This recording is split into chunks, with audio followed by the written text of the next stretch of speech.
আসসালামু আলাইকুম। যারা খুবই কম খরচের ভিতরে ২ বেডরুমের টিন শেড বাড়ি করতে চান এবং কিভাবে রড ছাড়া টিন শেড বাড়ি করবেন, একদমই রড লাগবে না। তো কতটুকু সঠিক হবে এবং আরসিসি এবং সিসি করলে কতটুকু খরচ বাঁচায় এবং কতটুকু খরচ বাড়ায়।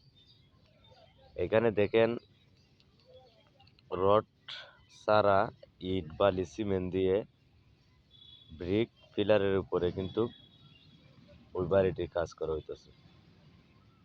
এখানে দেখেন মূলত ব্রিকের যে কলমগুলো দেওয়া হয়েছে, এখানে দেওয়া হয়েছে 10 ইঞ্চি এবং বিটা লেভেলের যে গাঁথনিটা দেওয়া হয়েছে মাটির নিচে বিটা লেভেল পর্যন্ত, সেটাও 10 ইঞ্চি। লম্বায় আছে আপনার 30 ফিট এবং পাশে আছে আপনার 15 ফিট। তো 30 ফিট এবং 15 ফিট দিয়ে মূলত এই বাড়িটি এবং 2টি বেডরুম, সামনে বারান্দা বাড়ানো হবে। এটা হচ্ছে সামন। এখন আপাতত 2টা বেডরুমের কাজগুলা করা হইতেছে এবং 2টা বেডরুমে হবে। আপনাদের যে কাজটা দেখানো হইতেছে এটা হচ্ছে বাহির সাইড, পাঁচন সাইড। বাহির সাইডে আপনারা দেখেন এবং ওই বাড়িটি আপনার কমপ্লিট করলে কত হাজার ইট লাগবে। আরসিসি দেয়া যদি ওই বাড়িটি করতেন এবং ওই বাড়িটি করা হতো তাহলে কিন্তু খুবই ইট কম লাগতো। এখানে দেখেন ইটের যে বিষয়টা, আপনার গাঁথনি পিলার গুলা দেওয়া হইতেছে 10 ইঞ্চি, বিটার লেভেলের নিচে আছে 10 ইঞ্চি এবং দেয়াল গুলা আছে 5 ইঞ্চি। এতে ইটটা বেশি লাগতেছে। আর এই ইট অনুযায়ী আপনি যদি বাড়ি করেন, দেখেন আরসিসি দিয়ে করতে পারেন এবং কিছুটা রড লাগবে, এতে আর বেশি খরচ না। এখানে মূলত মাটির নিচে যদি আপনি বাড়ি করেন তাহলে মাটির নিচে 10 ইঞ্চি গাঁথনি দেওয়া লাগে, কিন্তু অনেক ইট লাগে। আবার চাইলে আবার 10 ইঞ্চির উপরে আপনি কঞ্চিল ছাদও দিতে পারেন, এভাবে ইয়া করে 10 ইঞ্চি মাটির নিচে দিয়ে এবং উপরে 5 ইঞ্চি দিয়ে আপনি কঞ্চিল ছাদও দিতে পারেন। কাজ দিয়ে সমস্যা হবে তাও না। বিষয়টা হচ্ছে যে আরসিসি কাজগুলা কিন্তু গ্যারান্টিযোগ্য এবং সিসি কাজগুলো কিন্তু বেশি একটা গ্যারান্টিযোগ্য না। যাই হোক, যার যার জায়গা থেকে কিভাবে কাজগুলা দেখেন, আপনার মতামত আপনারা কমেন্টে জানাই দিবেন। এখানে 2টা বেডরুম এবং সামনে বারান্দা হবে পরবর্তীতে।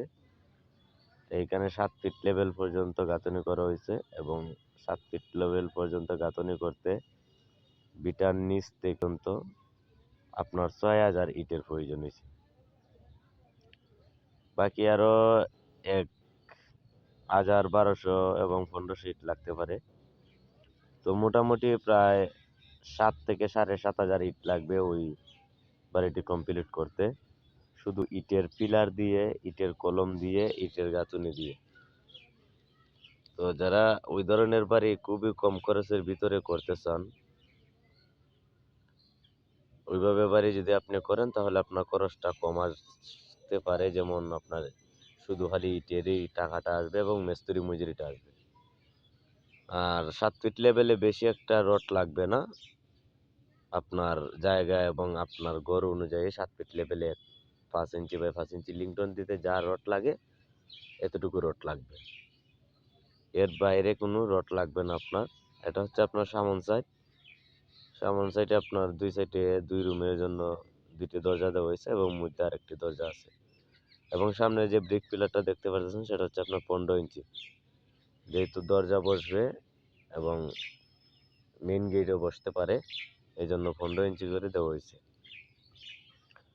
তো যারা ওইভাবে ব্রিক ফাউন্ডেশন বা ব্রিক পিলারের উপরে ঘর করবেন, আপনারা ওই আমাদের ভিডিওর যে কাজের চার্জটা আপনাদেরকে বললাম 10 ইঞ্চি, মূলত মাটির নিচে 2টা করে দেওয়া হয়েছে 15 ইঞ্চি লেভেল পর্যন্ত 10 ইঞ্চি এবং বিটা লেভেলের উপরে কিন্তু 5 ইঞ্চি দেয়ালগুলা দেওয়া হইতেছে এবং 7 ফিটের লিংটনের উপরে যে 2.5 ফিট গাঁথনি হবে, মূলত 2.5 ফিট হবে না, 2 ফিট হবে। যেহেতু ব্রিকের ঘর, তাহলে মোটামুটি বিটা লেভেলের উপর থেকে 10 ফিট পর্যন্ত নেওয়া যায় না, 9 ফিটে রাখা লাগে।